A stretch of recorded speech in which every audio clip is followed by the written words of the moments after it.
Hello and welcome to episode number, what is this, 20, 29, 27, 28? It cut off. I don't know. Episode 28, I think it is. Weird. God, we're almost up to 30. I'm old and forgetful. But we are reviewing a great movie tonight. But we have J-Man, our guest this evening. Welcome, sir. Hello. Thank you for having me on. I enjoy Giallo movies, so This I'll never get another chance. This is pile 1. This is all Giallo stuff. Pile 2. And then I got another pile over here, and then a smaller pile over here. This is a good one if you ever want a lizard in a woman's skin. This is really nice. It's like a nice. Anyways, no one. We're never do Giallo stuff, so I thought may as well bring out everything. In case we. I love it. I love it, man. No, obviously you've got an affinity for this this genre, and that's why we asked you on to review this, because you kind of brought this to us. So Trina, Mrs. Co-host, is here. Welcome, Trina. Thank you. Happy to be here. And yes, welcome, J-Man. It's great to have you back. And yeah, I am so looking forward to getting into this movie. I loved it. I have watched a Dario Argento movie before. I can't remember the name of it now. It's in this pile. I can guarantee you that. Yeah, pile somewhere. But yeah, this was awesome. And I'm looking forward to getting into it. And hell to everybody in the chat. Yeah, what's up, everybody out there? Yeah, this was very damn. It was. Yeah, there's a lot to say about this, but I gotta stall for a moment because we gotta thank the paying customers. So the new channel membership GIF is uploading right now. But let me say what's up to Mr. Pulp Noir, manliness and motivation out there. Lurch Troll, Adega Outlaw. Hail, everybody. Welcome. Those of you watching over there on X, what's going on?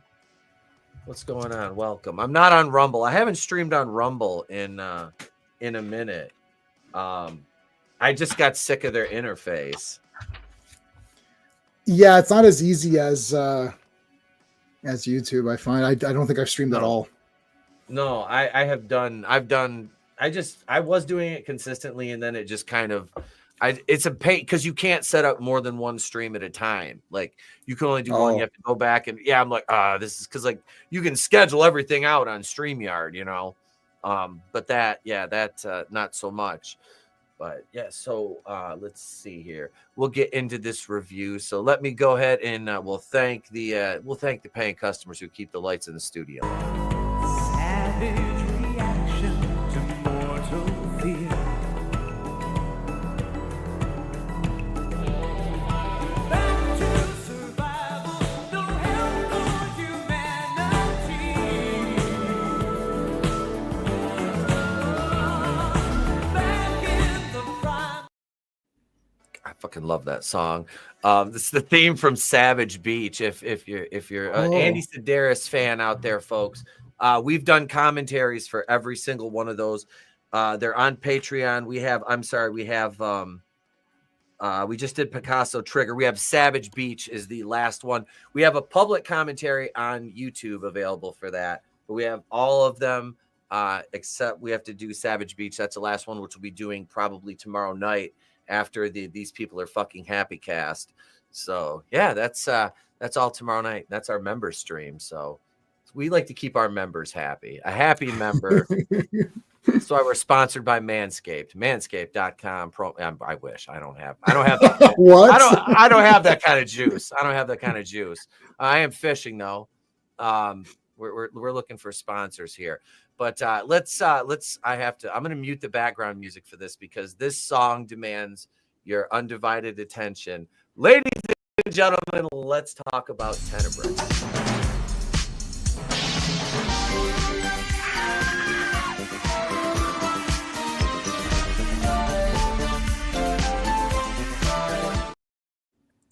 God damn.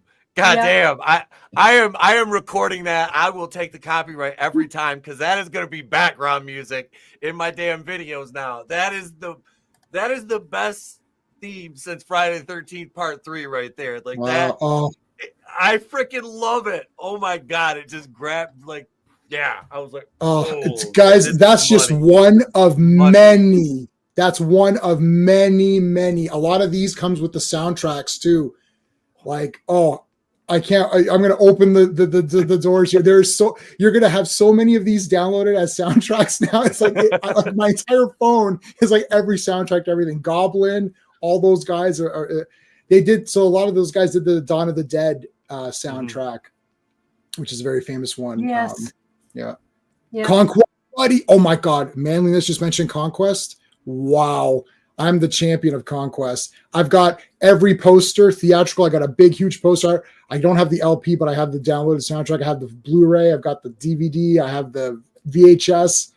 I love Conquest. I'm the only person on the planet except for Manliness. Oh, see this. Yeah, right from the word go, man. I love the opening because I'm like, oh snap, they're coming right out. I'm like, that's kind of an interesting title card, and then you see how it's unfolding through the credits.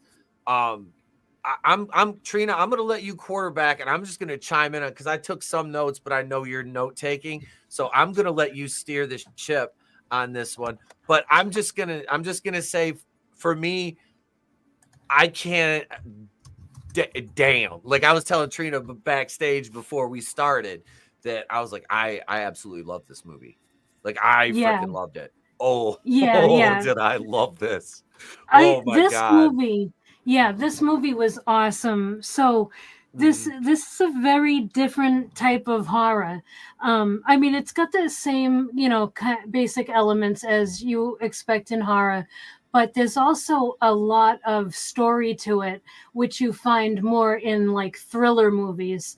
And so I absolutely love that. I love thriller. Like thriller is my second favorite genre next to horror because of, there's so much more to the story in a thriller. And this movie has it. Like it's just got everything. So yeah, J-Man, thank you so much for recommending this. Yes. Because honestly, I don't know if I would have like taken a look at this just on my own. So yeah, you're the man. You're the man for picking this. I'm so happy because I was nervous. There's only two others literally in my entire friends that I've gotten into this genre. And it wasn't known. I did a big stuff in university for it. And I actually made a Giallo movie myself with a twist and the gloved killer and the mask and like, the mystery elements. And I love this genre, the subgenre, and it's so cool. And Trina, you actually said it all just by observing the movie. It's like the story is good. There's twists. And then you get this gore and the deaths. You get the deaths and gore of a slasher movie with the mystery thriller elements. And it's like, oh, this is kind of awesome. Like it's almost like, why can't every thriller have gore like this? And why can't every slasher have a story like this? And that's the coolness of it. Yeah, absolutely. This movie has got it all. And like, even for people, like if you're a little squeamish about, blood and all that stuff, I don't think this movie goes too far with that. There are a couple of scenes that obviously have it. It is a horror movie, but I still think it's pretty tame. But I mean, this was made back in the day, so I'm not really surprised with that. But yeah, it was just absolutely perfectly balanced. Just I can't say enough good stuff about this movie. I will buy it on DVD as soon as I can. But it's it starts out. We've got and the opening is great too. So it starts out with a person that we don't see who it is, but we see like the gloved hands, and they're holding a book and they're narrating from the book about someone like committing their first murder and how they felt no remorse and all of that. And that plays a big part in the plot of the movie. And he does that narration and then throws a book in the fire. And then that's when we have like that awesome disco music opening. Yeah, and then after that, we see a guy like riding his bike through over a bridge and through a city. And he's going to the airport, and he's on a trip to Rome. And then as he's on the plane, he's boarding, and we see in the airport a couple of women, and one of the women is staring out the window at the plane, and she's smiling. And yeah, so it was like, okay, so what's going on there? And then that we make it to Rome pretty quickly. And we see this is awesome too. I love how they do this. So there's a woman in like a shop, and she picks up a book by Peter Nail. He's the author, and the book's title is Tenebrae. And she's reading, and she picks up two of them.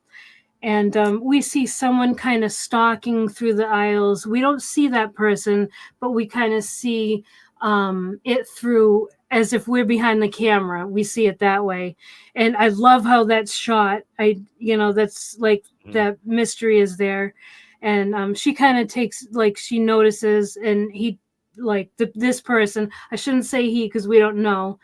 This person ducks, and she puts a book in her bag and ends up getting nabbed by the manager of the store for shoplifting. And so when he's like saying, well, you've been convicted for shoplifting a bunch of times, and she's like, well, she basically offers herself up as payment for the books. She's like, it's just a stupid paperback anyway. Yeah. And he takes her up on that offer, which was hilarious. You didn't think very long. It's like, yeah, sure. It's like, all right. Well, did you see the guy? I mean, look. Yeah, she threw him a bone there. At this point, like this guy ain't getting any, like, without a rag and some chloroform. So I mean, he's gonna catch a little, Yeah. Hey, but this isn't even anything. This is the other thing with this. So you start to, as a viewer, you're formulating your okay. I see. Okay, so this isn't even anything. You're like, oh, this scene could be a cutout, right? Yeah. It's just there to establish everything. Well, once you're done your thing, I'll because Trina's already pointed out about 6 things that have to happen in any Giallo movie. There's actually like a list of things. You pointed them all out just through observation. Like, I'm actually having fun listening to you talk, because how you're concocting all of this, which are the norms and the things that have to happen, and you're just like coming upon them yourself, which actually makes it more fun, because you're like, oh my god, yeah, see, you're noticing all the things that have to happen in a Giallo movie. But anyway, continue. Oh, really? That's cool. So I didn't know that there was a formula to There's a little bit of a formula Giallo to it, movies. Yeah. That's cool. Mm-hmm. Yeah, so then she ends up, she can leave because she arranged payment with the manager. And she gets on a bike outside, and that person like drops her off near her home. She's walking, and she gets kind of like I guess you could say assaulted by like this creepy bum. Go ahead, Etep. I referred to him in my notes as a Jakey bum, like my Uncle Johnny was out in Vegas. I was like, yeah, he looks like an old drunk Jakey bum. He's out there like, and then he gets pissed, and then he gets pissed and attacks her because she's like, nah, she's no selling him.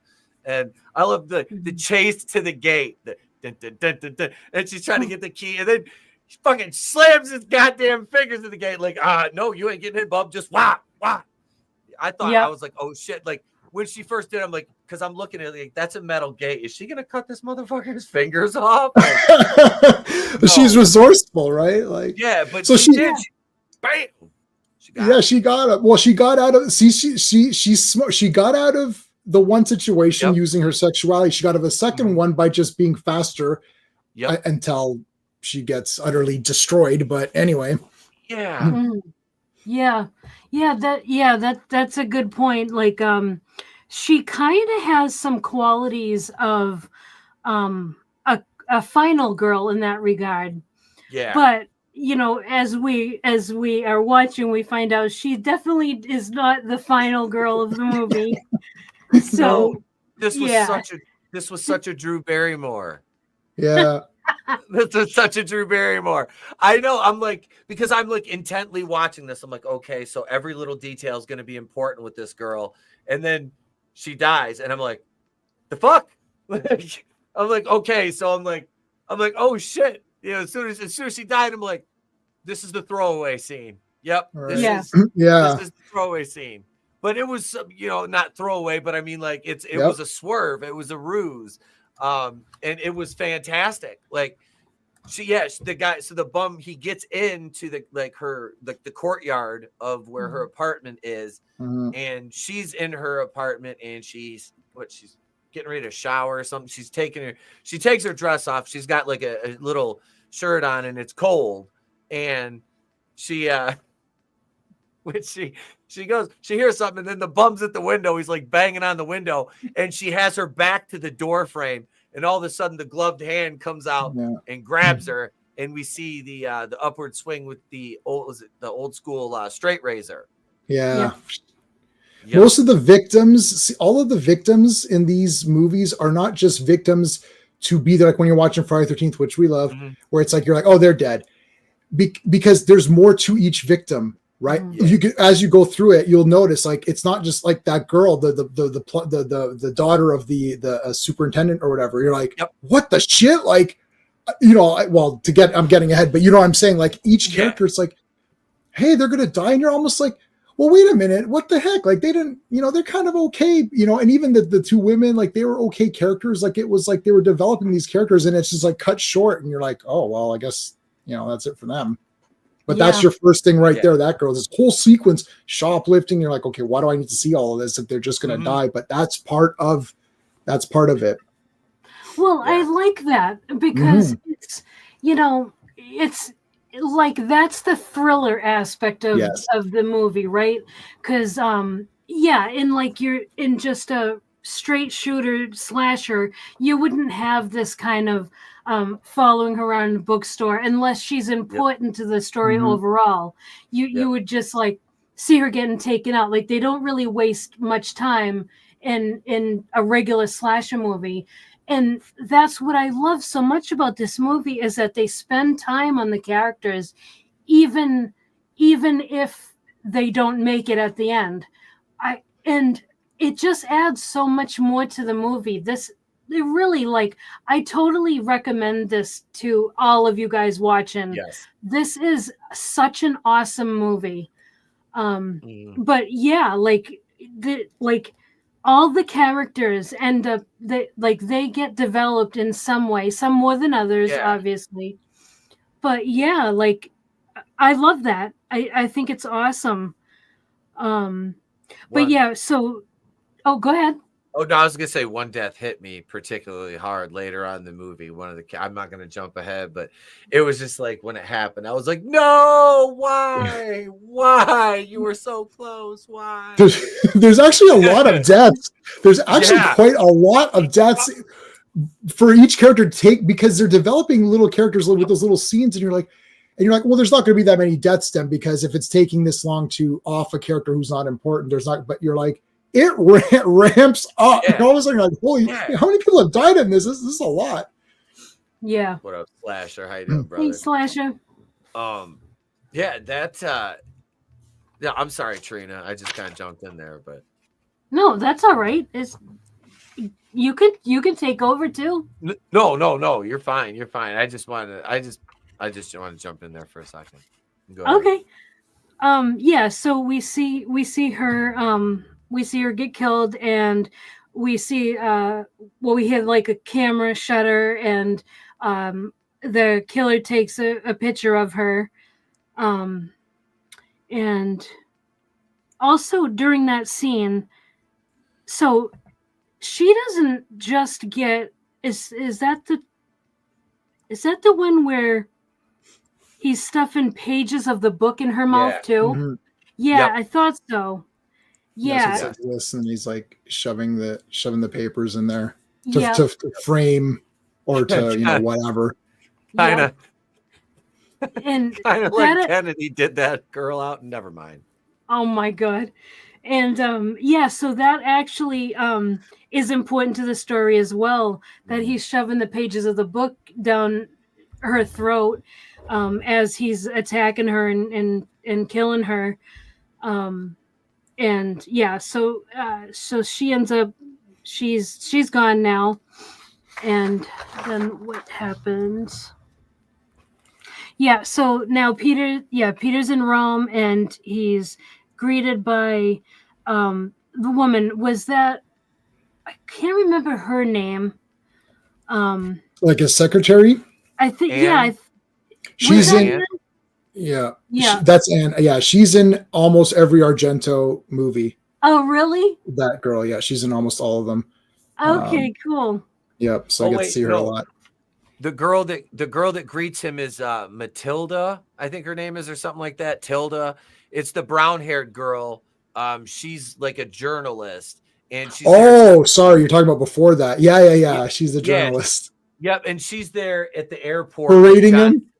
Yeah, holy shit. She's like all nice to him at first, and then it just goes right into all this like feminist shit. And John Saxon's line. And oh my God, I'm hang on a second, because I want to what he says. This is my fucking highlight, like scene stealing line of the movie. I'm gonna clip this and make it a GIF. He says, "Those dykes want your balls because they haven't got their own." I'm like, God damn, God damn. He was savage. That reporter lady, that is Argento putting in a person who did say this stuff about all of his films. This was not his first film. This was, I don't know how many in. And this was the criticism that he was getting. So he put that in this movie to say, okay, I see what you're saying, but I'm going to effing make my movie anyway. And it's going to be what it's. That's amazing. I love it. That's a big F you to your critics. Yeah, that's amazing. She's done for too. So that, I love that. So that's, I like meta stuff like that. Yep. Because I like how he's like saying, well, would you feel better if I told you I was for the feminist or the equal rights movement or something like that. And it's just fantastic. So knowing that, like that, what you said, J-Man, about how his critics and everything, that just makes that scene so much better. Yep. That's great. And during that time, we see this unknown killer slide an envelope under the door, and it's addressed to Peter Neal. But nobody notices it yet.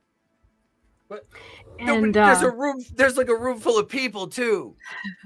Like, I know. There's a room full. I love it. They're all like, they're there to like interview him because of his novel. And that Matilda or Tilda or whatever her name was, I'm just gonna call her Matilda. She sits down and she's just like, bah, bah, bah, bah, bah, bah, bah. It's like, holy shit. Like, she's like the one person that would come to like a Ben Shapiro like symposium and sit there and like shriek at him and call him like a Zionist or something like that. Like, and then there's going to be Peter Neal destroys or something, like Peter Neal destroys woman at. Like if this was today, if this was today, like Peter Neal, they'd be like, show up dressed like handmaidens, like, or some shit. Like that. Like, right. That. But she's like a perfect, like, now that you said this is so meta, this character, it makes so much sense and it's amazing. It's contextually, like, it makes it better. It was cool to begin with, but this makes it better because she was kind of a shrieking asshole. Mm-hmm. Yeah, absolutely. So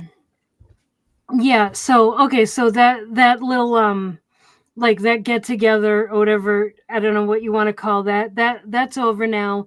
And so Peter Neal and his agent are walking out, and Peter asks his agent about, he's like, there was this tall, thin guy who was kind of like stalking in the corner, never said a word.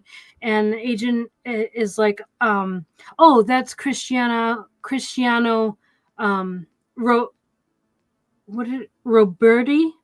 or Bertie or something like that. Even I don't remember his name, and I've seen this like 18 times or something. Yeah. Whatever. I just put TV guy, the TV critic. TV guy, absolutely. Yeah, they just like. Oh, sorry. Go ahead. No, the actor looks like, what is it? John Waters and fucking John Cleese had a kid. Like, here's this guy. Yeah, he appears in a few other ones too. He's got a look. He's got that like character actor look. Yeah, absolutely. And the agent, this guy actually ends up being important to the movie. And the agent goes, "Oh yeah, he's he's like a reviewer on TV. I can't remember how he put it. And he's like, he's a big fan. We're doing a show with him Thursday." And so then we see his assistant show up, and Peter's like, oh, and that's when we meet Johnny. Johnny is the one who drove. Oh, that's when Johnny drove Annie up to meet with Peter Neal. That's when we meet Annie, his secretary or assistant or whatever she is, and he. So yeah, he's like, oh, let me introduce you to Johnny. He's a big fan. So this guy's, we're getting like the story that this guy's a renowned author. Like he's known, and there are a lot of fans of his books and stuff. And so he's like, Peter's like, oh yeah, I got you something, Annie, and he goes to pull out his luggage bag, and there's like all the things are messed up in it, like there's a watch is broken, and like some kind of blouse or something like that is ruined, and he's like, how the heck did this happen?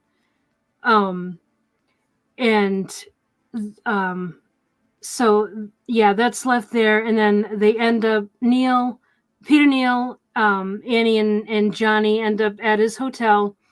Or is it an apartment? I couldn't tell. It's an apartment. It's like it would be like probably like the modern day equivalent of like a condo. Well, I mean, condos, but that's kind of like what it reminded me of. It was like a condo apartment kind of thing, like long-term rentals, things like that, like or like a shorter lease, I guess you would say, because he was there for what was it, like supposed to be like a week or so. Yeah, something like that. When they get there.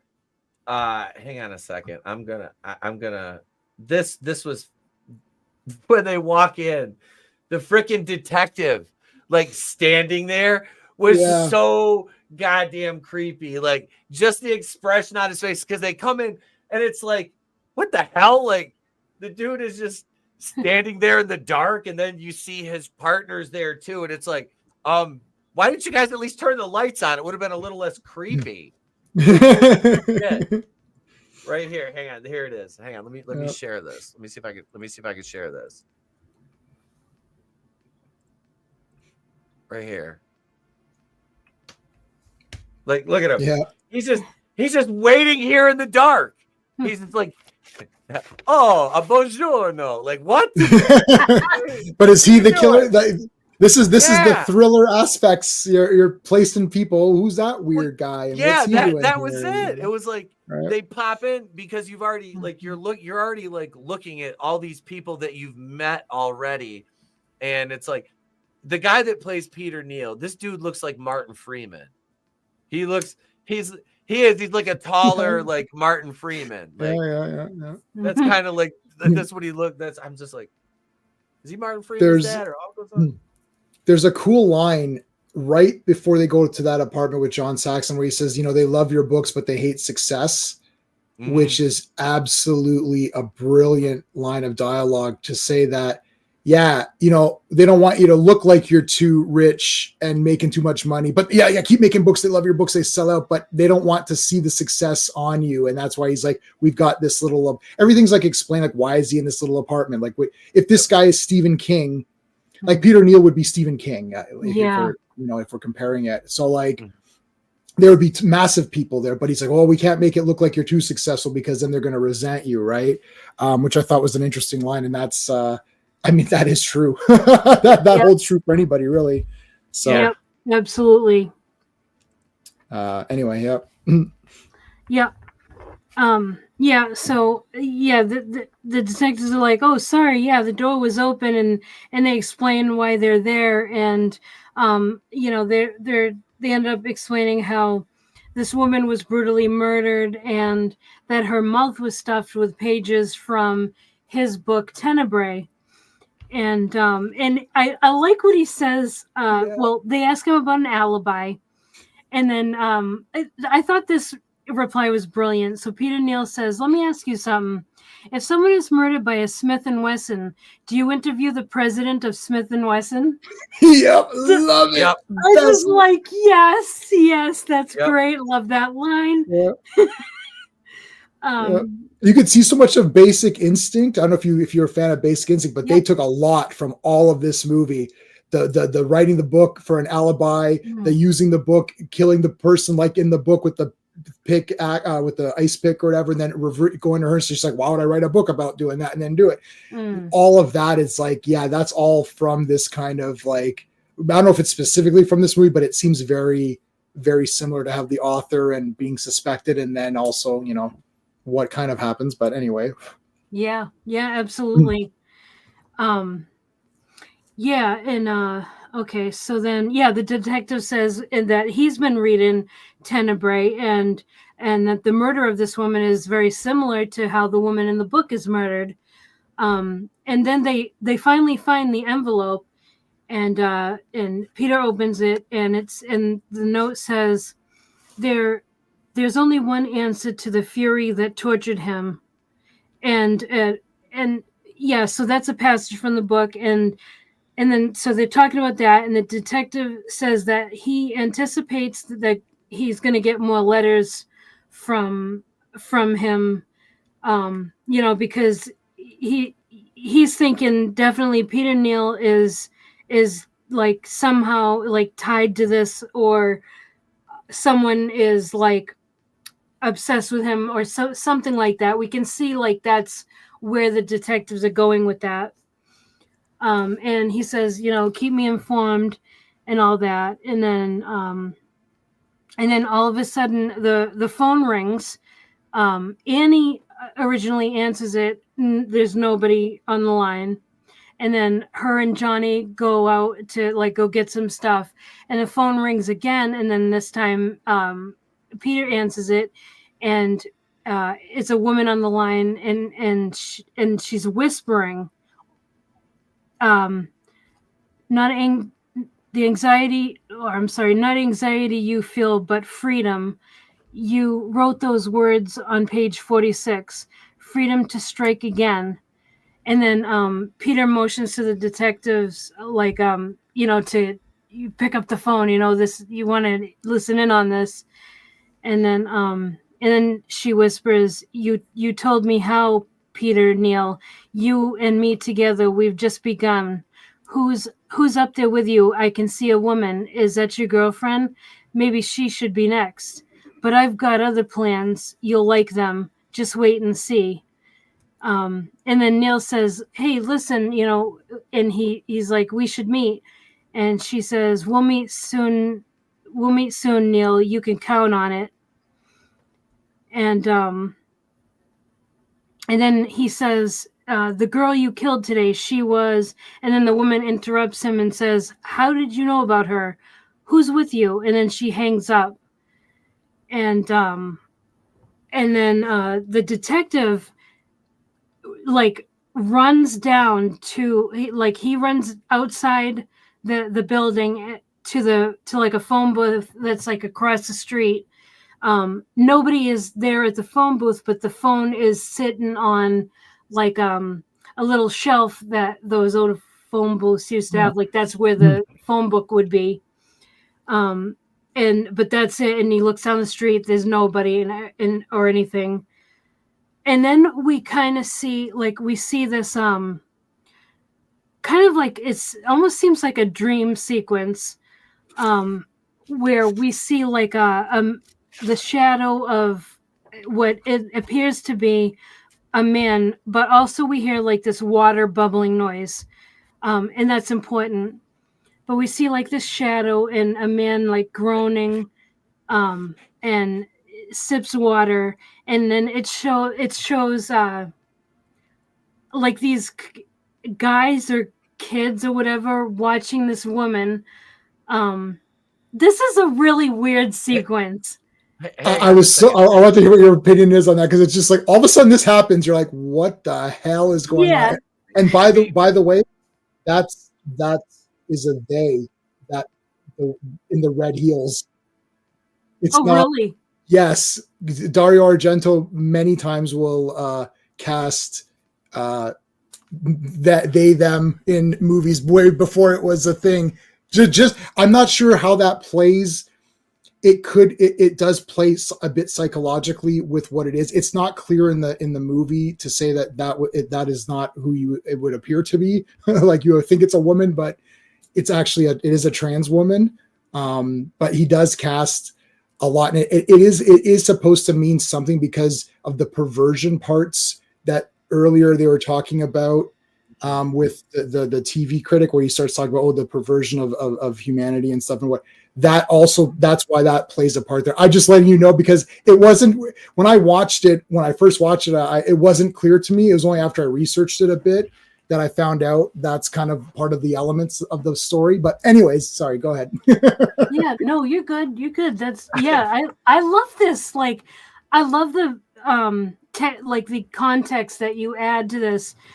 Like, it's absolutely necessary. So yeah, we're seeing like it's like a.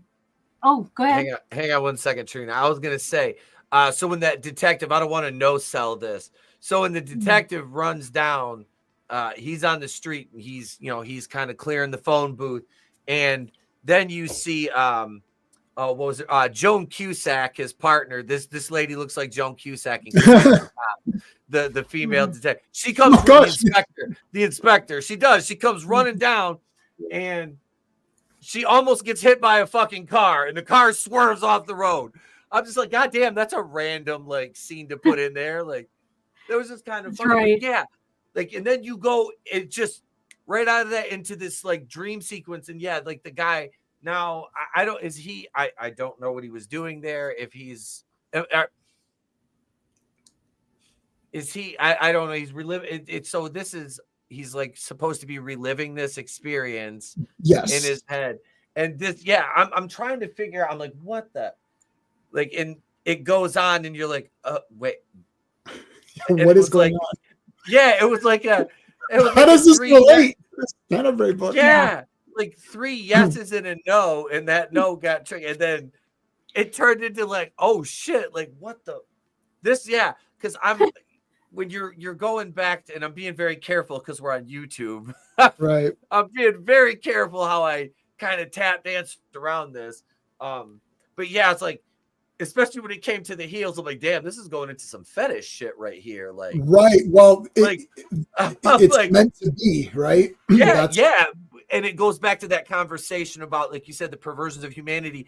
And one thing that stuck out to me on that was he was talking about, like, well, who are you to say what's perverted when somebody else's view of that, it could be seen as normal, whereas you're looking at it through another, kind of like another lens. And I'm like, and then you see this scene and how it unfolds, and it's like, man, this I do the psychological aspect of this. Like, I want to watch it a couple more times now. You will definitely see way more, and now that you know the way the story plays out and who's doing what, you can then see the clues better, just like any other thriller.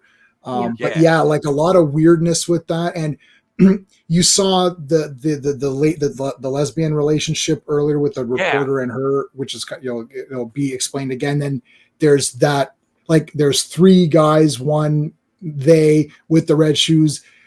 and then the fourth one comes. It's like, so it's like, I guess that's where the line is drawn. Like, no, right. And then they go to the beach and all this weirdness happens. You're like, what is this? And this is, it's Italian.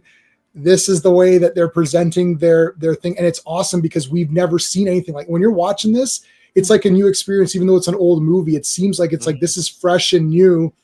Yeah. Just because they've never done it. Everyone's always been like tied. Their hands have been tied in these movies, in American horror movie, with your satanic panics and your video nasty lists and all this crap. It's like their hands have always been tied. But when you go to another country, you're like, yeah, this guy's just making whatever the hell movie he wants. And they're telling his first movie, they're like, we're not going to give you money if you direct it. He's like, well, then you're not doing it. It's like, I'm directing. I don't care what you say. And they're like, okay. And then he's like, I'll take less money if I direct it, just to get his. And then you could see he's a big guy. And Asia Argento, I don't know if you know who Asia Argento is. She was in heard the name. Yeah, she was in Triple X, the Vin Diesel movie. That was her big. Okay. Anyways, she's his daughter. But yeah, he's still alive and going. I don't know how old he is. He's like 80 or 80 something, but a bit trippy. They are. They are. And yeah, there's a lot of weird ones. They're all weird, at least in the genre we're talking about. But anyway. Him and Roger Corman are having a contest. He is going to keep going the longest, huh?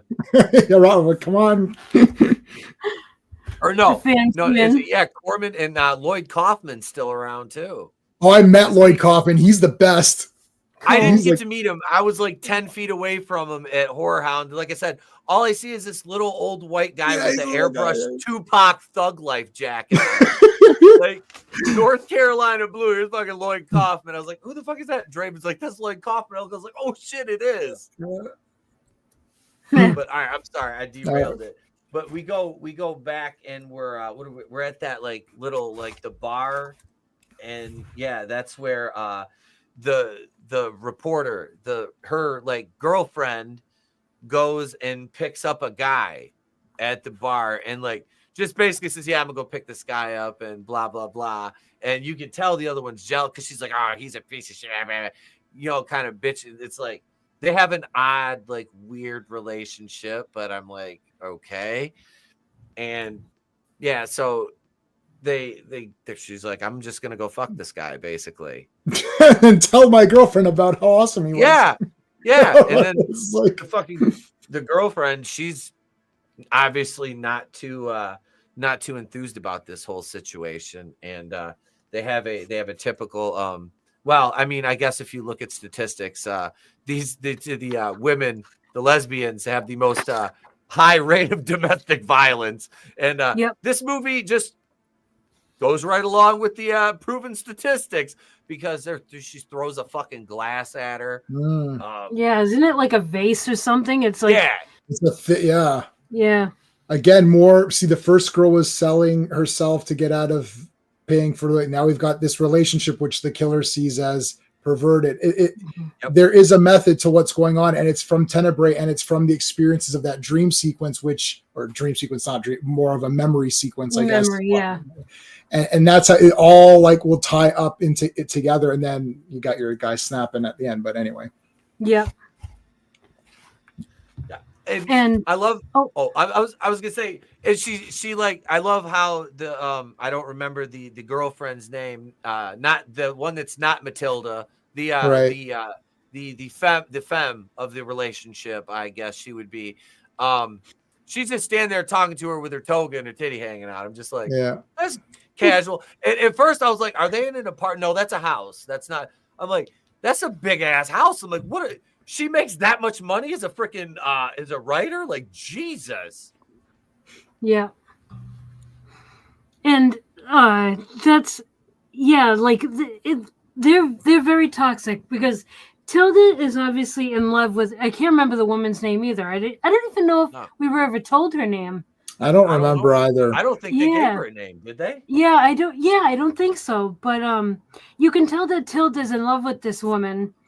But this woman is kind of like, Tilda calls her a cheap little hooker. So it's like, that's, it's an appropriate term for her.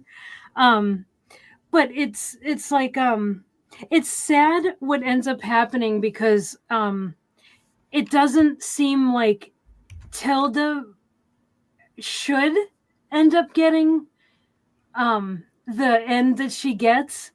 But when you think about the future conversations between Peter Neal and that TV interview guy, then it does kind of make sense when you only strictly apply like Christian principles to it, like just the fact that they're in a lesbian relationship is a trigger for the killer. Yep. And this is actually a part that I really love because nothing in this movie is a wasted scene. No, it's not at all. like, yeah, like I just love that. It's like, yeah. So, and then, okay, so in this sequence where the girls, you know, end up meeting their end, I absolutely love the cinematography, the way, going panning up through floors and stuff. Yes, it goes outside and up and then into different windows and then over the roof and out the other side. Like, that looked amazing. Is that a typical Argento style? Yeah, Argento likes doing stuff like that. There's a lot of like long takes and just panning around and doing stuff with the music playing, which is great too. And I love how the record player is the soundtrack. You're listening to it, which is kind of incorporated. It wasn't background music. It was what she was listening to, which just so happens to match, you know, everything else. But the visual styles are crazy. Like, I mean, some of it, this one, I mean, if you've seen Suspiria, which it's Giallo adjacent, it's Dario, but it doesn't have the gloved killer. Once we get, there's one more thing we get to, and then I'll give you guys the rules that we're not at the full rules yet. We'll get there in a minute or two, and then I'll tell you, like, yeah, it's not full, but that movie is visually crazy, stupid, insane. The original Suspiria, the remake is its own thing, and it's like, but the original one is awesome. But yeah, Dario's great for that, like great shots and stuff like that. Yeah, I love that looked awesome. Yeah, and yeah, like you mentioned it. Yeah, I made a note of it as well, that the song playing in the house is like, at first you think it's like the soundtrack, but no, it's actually that woman upstairs. It's on her stereo, and we know that for a fact because Tilda downstairs is like, will you shut that off? Yep. And it's like, oh, wow, no, it isn't just background music. It's like, that was cool. I loved that. Yeah. I thought it was like the actual, like, the soundtrack, like the score to the movie. Yeah, that had me. Yeah, until she, like you said, Tilda yelled at her. I was like, man, that's my jam. What are you doing? Turn that off. So it is the soundtrack. It is the score of the movie, but they turned it into a record, which I don't think that record exists unless you bought the soundtrack to Tenebrae. It's like Spaceballs the movie. When they watch Spaceballs the movie in the movie, they did that in Friday the 13th Part 3. With the disco theme was playing in the convenience store. Yeah, Shelly and the girl ran into the Ali and the other bikers. In that little store. It was playing in the background of the store, and they also did that in the TV show Dallas. They were at a bar, and they were out on the dance floor, and the theme song to Dallas, which originally was kind of like had a disco meld to it, was playing. I'm like, that's kind of meta. That's funny. That's funny. 1978. I like that show. Anyway, back to only on Wrestling with Horror are you guys gonna get Tenebrae and Dallas connections. That's but nowhere else is that. Did anyone make that connection in the history where my brain goes? You've mentioned Dallas quite a few times, Etep. I love that show. It's good. It's fun. People watched it. I mean, I watched a little bit of it. Who shot JR? Oh my god, I own a couple seasons of it on DVD. I got to get the awesome. Rest of it. There's like 70 or something. Yeah, there's like 97 seasons of Dallas. more than Doctor Who, not more than Coronation Street, but more than Doctor Who. But it's not Degrassi, but you know. Right. Oh, that's mine. Yeah. I watched that as a kid. Yeah. Good Canadian programming. Yeah. That and the raccoons. I love the raccoons. That's oh Same, my god, same, yes, that I love it. cartoon. My Yeah, kid, love I it. was showing him. Okay, I'm done. Yeah, all right. Canadian content. I'm Canadian, so as per our rules in Canada, you have to have 10% Canadian content. That was it for this stream, so we're good. Now we're good to go back to. We've got it covered. Yeah. That's great.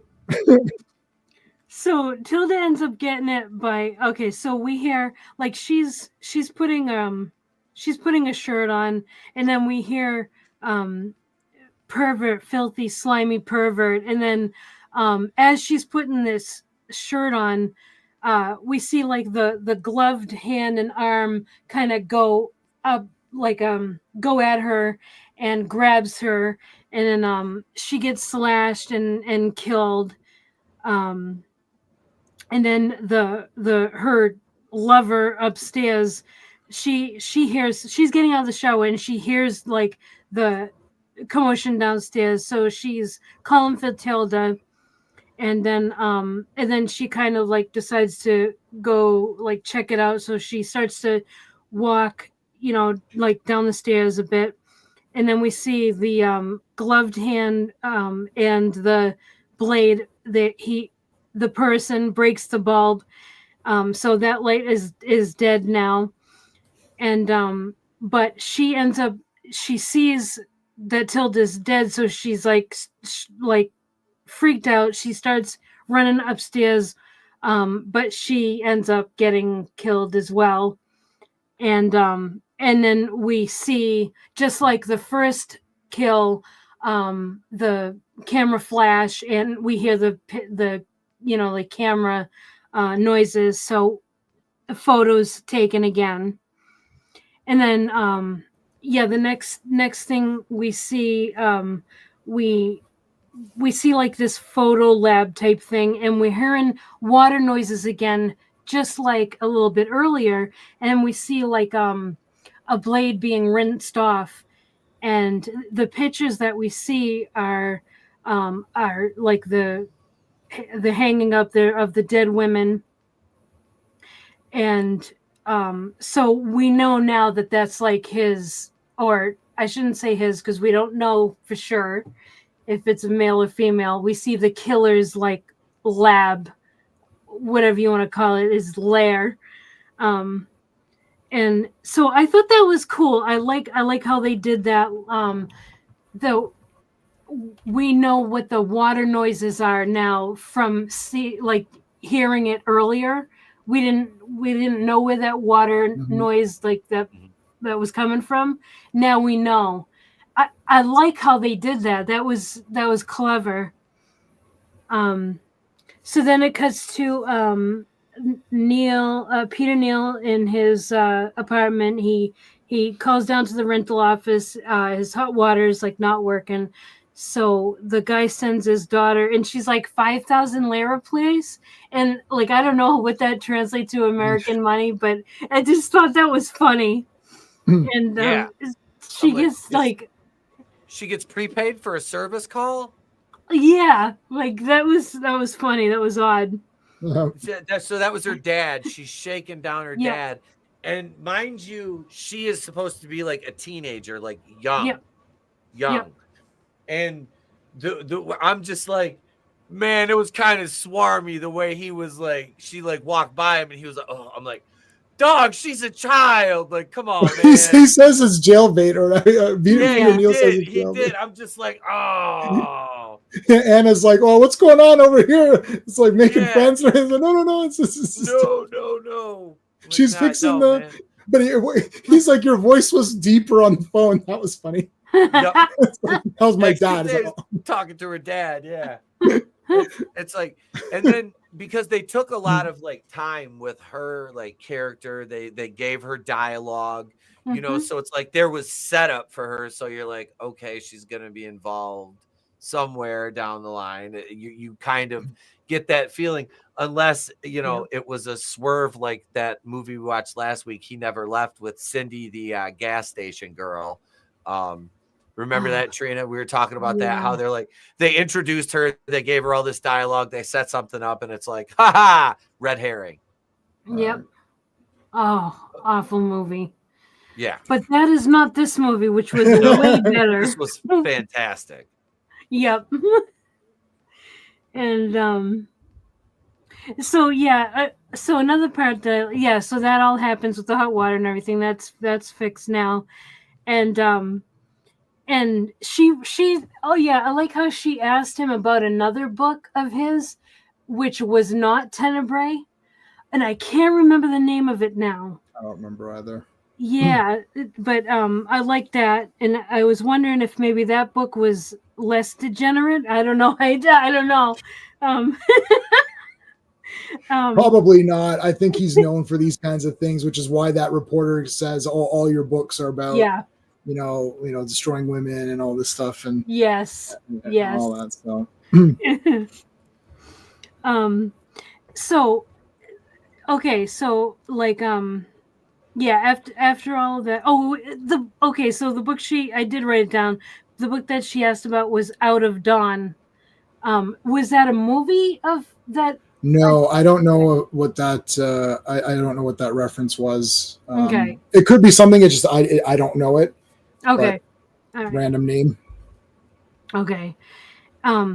So then we see that another letter comes for Peter, and then so during this, as the killer is putting the envelope under, is he putting it? I can't remember if he's putting it under the door at this point or if he's just waiting. But a couple of handymen come up into the building, and the first thing I could think of when I saw these handymen was Mario and Luigi. Yeah, I thought same. that too. Same. I was like, they come up. What's the matter, you? Give me the pipe, Prince of Luigi. It was great. I loved that. Yeah. I mean, that's just like random. Dario Argento used to do. He made a lot of comedies before he went into the horror. Oh, really? So they're. I mean, I haven't seen any of them, but they look goofy. Like it's just like I don't know if I could. I do like to watch all genres and all films, but I don't know if I could. I think it's one of the comedies are tough because they're very regional, right? Like if you got a Canadian comedy movie like a Fubar or Diener 89, it's like it's so set in Canada that we get all the jokes, and then if an outsider watches it, they might be like, why does everyone think this is so funny? I have a feeling there's a loss in translation with Italian comedy movies. So, but I haven't tried one, so maybe they're great. I don't know, but that is definitely a thing. Mm-hmm. Totally regional. Truly, there's obviously universal comedy, but then there's definitely regional comedy. So yeah, that's definitely a thing. But I loved those guys. I was like, that's Mario. They even looked like Mario and Luigi. Like one was tall and thin, and the other one was a little bit stockier and had a mustache. I was like, stop it! This is gonna be Mario and Luigi. So yeah, the killer's watching them. From like a barely open door. He's like peeking at him, and then finally, Neil discovers the envelope, and the envelope says, the letter in it says, "Sic transit Gloria Lesbi," and Annie asks, like, what does that mean? And it translates to "So passes the glory of Lesbos," and he said, well, it means that the killer has a higher education and has studied Latin. So that's a big clue. Mm-hmm. So then we're at the morgue, and the doctor doing the autopsy tells Peter that that it's definitely the same weapon that killed all the women so far. And yeah, that's really all we know. We know the blood type. That's it. And then the coroner was a weird guy too, wasn't he? They're all weird in Argento movies. Anytime there's a doctor or something, they're always weird. I think he has a thing about them, like who would do this type of job, and they must be weird if they're doing this job. I don't know if that's just his thing. Yeah. Yeah, definitely. It's got to take a certain type of personality to be able to deal with the dead all the time. So now Neil is kind of sitting down as with that book reviewer guy, and this is kind of like an interview before the actual show. So they're kind of like green rooming it. And the guy, can't remember his name now, says Tenebre is about human perversion and its effect on society. And then he asks, how do you? He asks Neil Peter, how do you see, how do you see it? Do you see the effects of deviant behavior on our lives and stuff? And Peter says, well, it's actually not just about that. And then the interviewer says, well, 2 of the victims are deviant, and the killer is. And then Peter interrupts, and he's like, well, who's to say they're deviant? One of them is gay, but so what? And then the interviewer says that the killer's motivation is to eliminate what he calls corruption. And then Neil kind of steps in and goes, the killer is insane. And he says, well, what I mean by that is it's not that it's that the only aberrant behavior. And then he gets interrupted, and the interview guy says, well, what is aberrant behavior?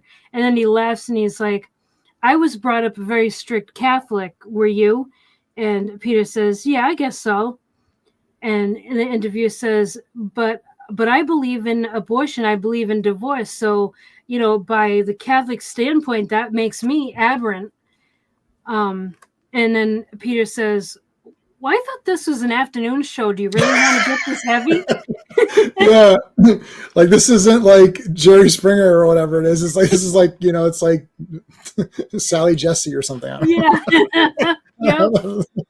Yep. And so then the interview goes, well, I guess not. It's just that I'm generally very interested myself.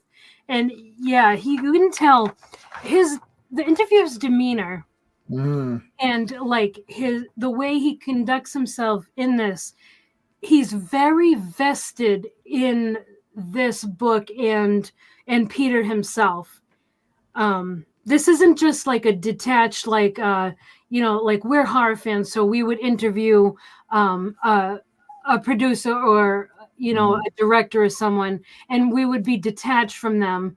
Well, unless it's me interviewing Bruce Campbell, but Bruce Campbell's the best. Oh God, I had a photo op with him. He was awesome. Yeah, he is awesome. Yeah, so you can tell like this guy is definitely has a bit of an obsession with Peter. And then the detective and Peter's agent are talking, and the detective says that that he thinks those killings are a tribute to Peter. So we're starting like this definitely developing, like we're getting a theme here that definitely like Peter's work is definitely involved in these murders somehow. Yeah. And so at this point now we've reached sort of all of the things that are required. So if you don't mind, I can quickly just give you guys the sort of the quote unquote kind of rules. Yeah. I'm going to write them down. Yeah. So so one aesthetic thing is there's like funky music, some kind of synthy music or something. That's just one random thing. But so for most titles are either just one word. So Dario Argento has Tenebrae, Opera, Inferno, Phenomenon, Suspiria, but then other titles are really long and either have colors or animals in them. So a woman in a lizard skin, the bird with the crystal plumage, the cat of nine tails, 4 flies on gray velvet, blood and black lace. So it's like animals, colors. It's like, and is there a bird with a crystal plumage kind of in that movie? But like you could have just called it. So that's for your titles. Now, the big things are there always has to be a mystery element. Giallo means yellow in right? So, and the reason it's called yellow is that there's this company that would reproduce and reprint like old mystery novels. So like think Agatha Christie and stuff like that. So popular novels, and they'd all have these yellow covers. Mm-hmm. So people would adapt those, and then it's almost like, let's take Agatha Christie and add a lot of gore and style in the movie. And that's what it is. It's always a mystery. The killer almost always has to have black gloves, or like black gloves, coat, hat, some sort of covering, face covering, or maybe you don't see the face. That's a trope. The other trope is that you're following the investigation through someone who is not in the police. Mm-hmm. So you would think that this movie, the cops would be the stars of this movie, figuring out who the killer is, but it's through Peter Neal that we're following this story, which is not the same thing as like Silence of the Lambs. Like you're following it from a guy. And then not only that, it's usually a foreigner. So it's someone from another place in Italy or wherever, right? American guy in Rome, and you're following him as either he is just an amateur sleuth, kind of doing this. And he's usually not a detective either. He's usually something else. So Bird with the Crystal Plumage is my favorite of these movies. And in that one, he's just like, he's like a photographer or something, right? It's like, it's not a detective. So in this one, he's a writer. So it's just usually a foreigner that does something else who gets caught up in this kind of a thing. Those are sort of the rules. Now, again, they can be broken. There can be multiple killers, as we're gonna, spoiler alert. But like, for a movie that's like from the 70s. But yeah, so those are sort of the rules. But yeah, like gloves, hat, mystery, foreigner, those are almost always adhered to. Like I'm trying to think if I can think of any that don't have the gloves, like black coat and a foreigner. I don't think I can think of any that don't have that. Sometimes the cops play a more important role. Sometimes the police are not even hardly involved. Like they're there for like a second. And you're like, oh, okay, why are they even in this? They're just there to show that the police are there. Sometimes they're more involved. But that's sort of the loose rules for it. There's not like final girl. Like I always think, there's always a final girl or something. That's not really a thing. Anyone is fair game, as age, your kids, men, women, it's all equal opportunity murders. So, and usually there's, depending on the time period, there's gore. Like this movie back then would be considered like shocking. Like this would be Terrifier, except this is way better than Terrifier, even though I love Terrifier. Yes. But this would have been shocking, especially the arm, the disarming that. Yeah. That caught me off guard. I was like, oh, whoa. Literally disarmed. That was a disarming scene. No, but so that's sort of your rules for it. But yeah, it's always someone other than the cops, because watching, and it's so natural the way this movie worked. You didn't even think like, why aren't we following the cops around? Like, shouldn't they be in charge of this investigation? But no, it's Peter Neal investigating it with his team of, it's like his secretary and that kid that drives him around. You're like, okay. Yeah. So anyway, there you go. That's wicked cool. I love that. Thank you for that. Yeah. Man, yeah, we've got to do more of these. So now another thing. So I knew that Giallo means yellow in Italian. Now, isn't that also like, weren't there like color codings, like red, like yellow was like a warning for the audience, sort of like we have like PG, right, R and stuff. Like, isn't that related to that? Why it's yellow? Yeah, I don't know if it's exactly related in that sense, the way that I think people fans just calling them Giallo movies because of that. I know that there's like red. I mean, we see even here we have red band trailer, so it's red. I know China uses categories. So like, for example, category 3 would be your guys's NC-17, but in Canada, we don't even have the same ones in Canada. We like nothing is rated R. Here, rated R, anyone can go see rated R, but you have to be 18 no matter what. So rated R is your NC-17. Okay. Your rated R is like our like, oh gosh, like you know, anyone can see, like I could see rated R movies. Like I saw little kids at, like, you could see like little kids were at Freddy versus Jason and stuff. Like, so I mean, rated R in Canada or 18A, like, is nothing.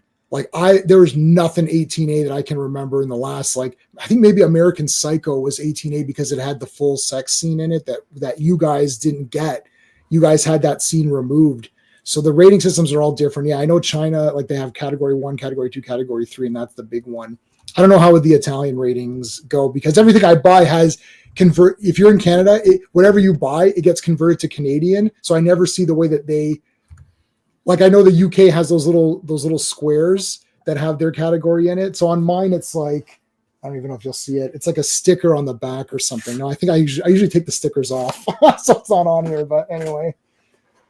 It could be a thing. I'm not sure. Mm-hmm. All right. Very cool. Yeah. Mm-hmm. Thank you for that. That's awesome. I love that.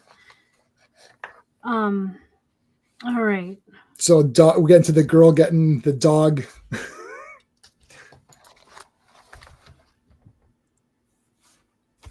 He offers the girl a ride or something. And then I think that's where we're at. And then it's like the longest death ever. Oh my God, talk about death by 1,000 cuts. Holy shit. It's like, geez, this poor girl, she was a nice person. She didn't go with the guy. What the heck? She didn't go with that guy. She said F you and he took off. And then she kind of just got in the wrong place at the wrong time. It was just a series of unfortunate events with this character who just, like, the dog attacking her, and then she falls to the lair of the guy and then finds his, like, secret base. And it was just like, it was crazy, but that was an elongated kill scene for that girl who really was like a nice, a decent person. Mm-hmm. Yeah, absolutely. Yeah, they took us on a ride with that one. Like dog chasing all over God's creation, and then but I like how she ends up. She ends up at this house. It's a nice house, and so she's trying to get in because the dog is like in hot pursuit of her, won't let up. So she sees like keys dangling in the door to the basement. So she decides to go in to seek shelter. And she goes in and she sees a bunch of photos and articles and stuff and all kinds of like evidence that like she realizes she stumbled into like something definitely like probably the killer's lair. And then she starts looking for a way out, but the dog is still at the door, like barking for her. So she goes around and she finds like a door that leads up into the house from the basement. And it's a beautiful house, huge. It's got really nice art on the walls. So you can tell whoever this killer is very well off. And so she decides to try to make a call for help. And then the killer comes in and she asks for help. We don't see the killer, but we know that the killer comes home and she's like, oh, please help me, and all this stuff. And then we hear the voice, and it sounds like a female's voice. It says, "Spy, damn little spy." And then this killer starts going after the girl with like that razor thing. And so so she's getting chased. She ends up like making it out the sliding glass door, and the killer's hand, like it's like as she's reaching out the door, the girl slams it on the killer's hand, and the killer loses her razor, and it goes like into this water pool thing. And so she kind of is able to escape a little bit, And this is a little bit of like, here we have some horror tropes here. Right. Actually, this whole scene with this girl, it has a lot of horror tropes. Mm-hmm. That was fun. That was fun to watch. So she's like running. She fell, and we see the killer like pick up and like an. Well, we actually don't see that it's an axe until later, but the killer picks up the axe, and then this girl makes it like to the fence, goes to climb it, the fence breaks, she falls. It's like one disaster after another, and then she ends up like getting the axe. She gets axed. She gets axed. My favorite part is when she's getting chased and she's taking all the evidence. That was so Yeah. cool. Oh though. yeah. And she's throwing it. But it's Like, like, here, and, get back. yep. Like, yeah. Can I have a mulligan on that? I mean, Come that on. was Can I have a mulligan, please? for real. It was like, here, if I just give you the evidence, can I live? Like, that Right. was hilarious. I'm thinking to myself, what is going on here? She was smart enough to take it, though. Yeah. Right. And had she gotten out, she would have been the black hero of this thing. I know Yep. where the guy's face is. Here's the evidence right here. Let's go nail him. Yep. Did you guys? So the first time you saw this, J-Man and Etep, I know this was your first time. Did you think she was going to make it out with the evidence? No, I mean, gosh, I saw these like, so I don't know, it was it's like 30 years ago or so, or I don't know, 27 years ago or something. Oh, I saw wow. these, so it's like I didn't know what the heck was going on. I had them all. I would just rent whatever I could rent, and I had them all on shitty VHS tapes or bootlegs, and I got DVDs. I remember getting the DVDs thinking, wow, but I don't think I guessed anything. Like I'm watching this movie, I just wasn't prepared for it. Once you've seen about like 4 or 5, you're in the groove of it. But I just got one, Blood and Black Lace, which I hadn't seen, which is a proto Giallo. It's sort of like the beginnings of it. And I was like totally stunned. Like I was like, "Oh man, that was awesome!" I was like, "I didn't get I thought I got it, and then I was like, shit, that was good." So no, I didn't guess shit in this. I didn't guess the killer. I didn't know who was gonna live. I didn't know anything. I knew. Hey, that's the dad from Nightmare on Elm Street. That's about that's the extent of my knowledge when I watched this movie. Yeah. I Oh, sorry. Go ahead, Etep. No, I was gonna say I love seeing John Saxon in this because you told me he was in this, and I was waiting for. And when he showed up, I was like, "Oh shit, there he is!" There's John. Look, it doesn't Saxon. fall off. Yeah, my hat doesn't fall off. Was he trying to be one of the motherfucking Rat Pack or something? Yep. Yeah, this was awesome. The scene after what's her name, Maria. Maria, the young girl, after she dies, like the next morning, like the guy with the lawnmower. That's freaking. That was so cool because you see it and you think it's just debris, and then you're like, oh wait, that's the shit that. Yeah. And then you see like her. I think it's like her feet first, or her hand, and you find the body. It's like that was a really cool scene. Yeah, I was thinking we were gonna see something gruesome. Right? Because he just ran a couple of the things over. I'm like, is he gonna run over the fucking body? Yeah, that's what I was thinking. But no, they didn't go there. No. Yeah, I think it's the next day. I'm not sure. The detective is reading another letter, and the letter reads, "I grieve for this child. Her death was the only way I could be free to go on. I will eliminate those who disgust me, the human perverts. Soon now the corrupter himself." And then Neil says, "That's me." Yeah, he's talking about me. And the detective says, this killer knows all about you. Like when this person knew when you were going to be in Rome.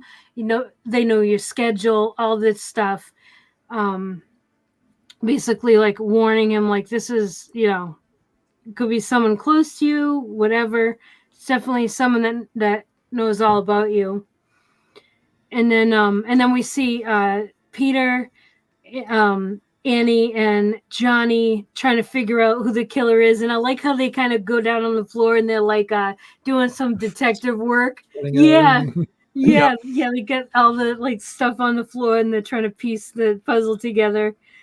And then Neil, and then they're talking about like who the killer might be, and Peter assumes it's male, and then Annie said, well, he says he, and then Annie says or she, and I like that.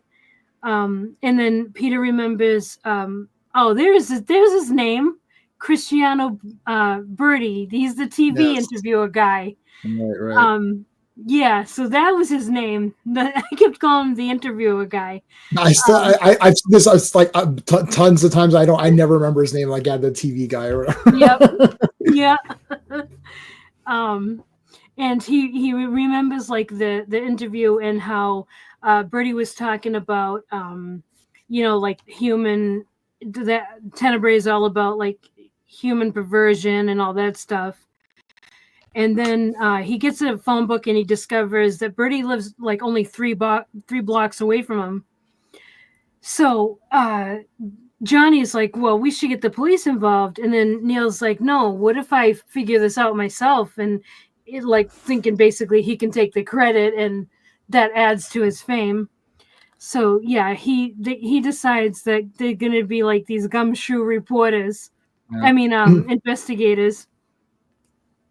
And then they do end up making it to Bertie's house, but before that we see Annie watching the news, and I love this because the anchor is saying how, like the next person to be killed will be the great corruptor, and then the anchor goes, well, this is expected to result in a lot of businessmen and politicians leaving the city. And I just so random. I had to pause the movie. I was howling. That was hilarious. That's like such a random attack on these guys. Yeah, all these politicians better be wary because they're all corrupt. Yeah, that's Dario Argento throwing that in there, saying Yep. That was great. Well, now we know why he really wanted to find the killer too, right? See, you watch that a second time and you know what Peter Neal ends up happening with him, and you're like, oh, that's why he's so gung-ho on let me see if I can find this killer. It's like, because I can, do what I got to do. Yep. Okay, so she shuts the TV off and heads to her car, and then across the street she sees a woman, and she's like, Jane, and then she, as like this woman is driving, she gets a really good look at her face, and she realizes that is this woman Jane, and so because earlier in the movie they talked about how like Jane has basically been kind of like a thorn in like Peter and Annie getting together. He's been like a thorn in the side of that happening, and Peter like didn't he call her crazy and stuff like that? He's engaged to that lady. Yeah, and then later we find out that he's engaged to her. Yeah.